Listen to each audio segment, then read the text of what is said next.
welcome to the Torah Outreach Program, Erev Shabbos, Burst of Inspiration. Today's Burst of Inspiration is sponsored by Faith Healthcare. All your needs at home. And is dedicated, as usual, to, or for, as a schus, a merit for all the hostages, that they should come home quickly and safely.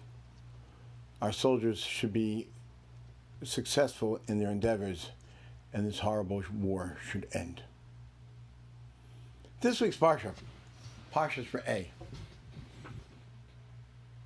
has some very interesting contradictions right at the very beginning. Re'eh anochi nosin lifnechem hayom bracha u'klala. Behold, I am giving you today a blessing and a curse. Esa bracha. The blessing comes, asher tishmu al mitzvos Hashem Elokechem asher anochi mitzvah eschem hayom. The blessing comes when you listen to the mitzvos, the commandments of God that I am giving you today. V'haklala, and the curses come, im lo tishmun al mitzvos Hashem Elokechem. If you don't listen to the mitzvos of God, v'sartem min haderech, and you go off the path asher anochi mitzvah eschem, that I have given you hayom, today. Two very interesting differences. First of all, when it comes to the blessing, it says asher, that you do. And when it comes to the curse, it says im, if you do. Question number one. Question number two. When it comes to the blessing, it doesn't say we do anything. It says we listen, and the blessing comes. But when it comes to the curse, it says we don't listen, and then we go off the beaten path, off the path that God has chosen for us. So the two questions, we can sum it up as, why in the blessing does it say when, and in the curse it says if? And why in the blessing does it say when we listen, and the curse says when we don't listen and we do the wrong thing?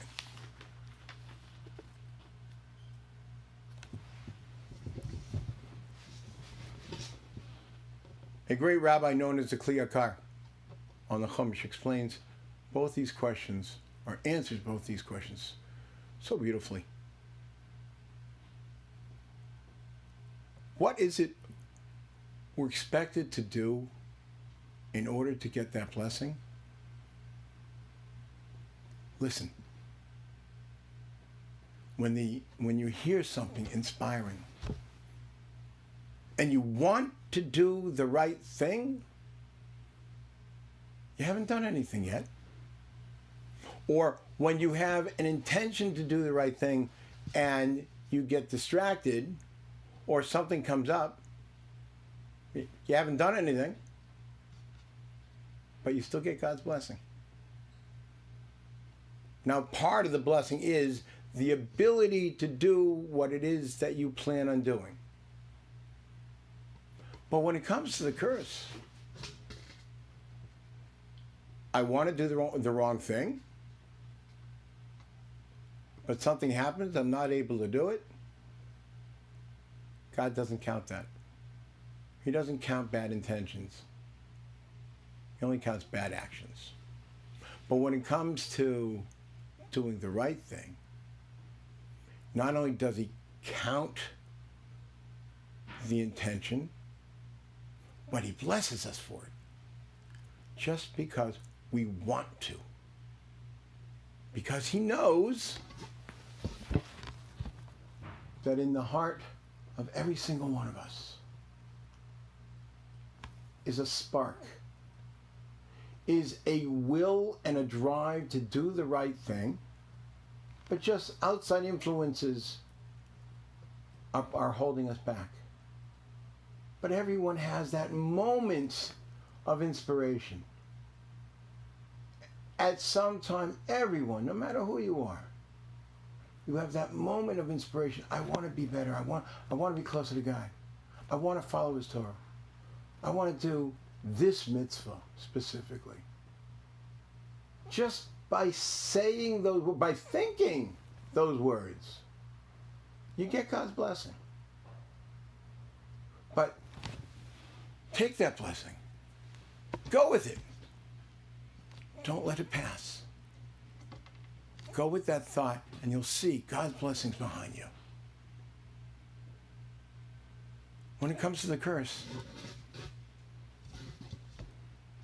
a lot of times we think we want to do the wrong thing, but in actuality, we really don't. And God does us a favor and stops us from doing it. Sometimes we'll be disappointed. Oh, it wasn't fair. Why wasn't I able to go to or buy this, go there, see that? And in the long run, we see in hindsight, it was God stopping us from doing something that'll harm us spiritually, that will distance us from Him. But when it comes to doing the right thing, if we have the right intentions, God gives us the ability and God gives us a blessing to be able to fulfill that. Interestingly and beautifully, this Parsha is coming out the Shabbos before the beginning of the month of Elul. Elul starts a 40-day count to Yom Kippur, a 30-day count to Rosh Hashanah. The time that we're supposed to be preparing ourselves and building ourselves up and going over our year and thinking where we went wrong this year, and more importantly, how can we come even closer this year than we were last year? Where did we slip up? What were our strengths and what were our weaknesses? But how do we start the year? How do we start, the month? What do we do right from the beginning? This parsha explains it. Just the thoughts.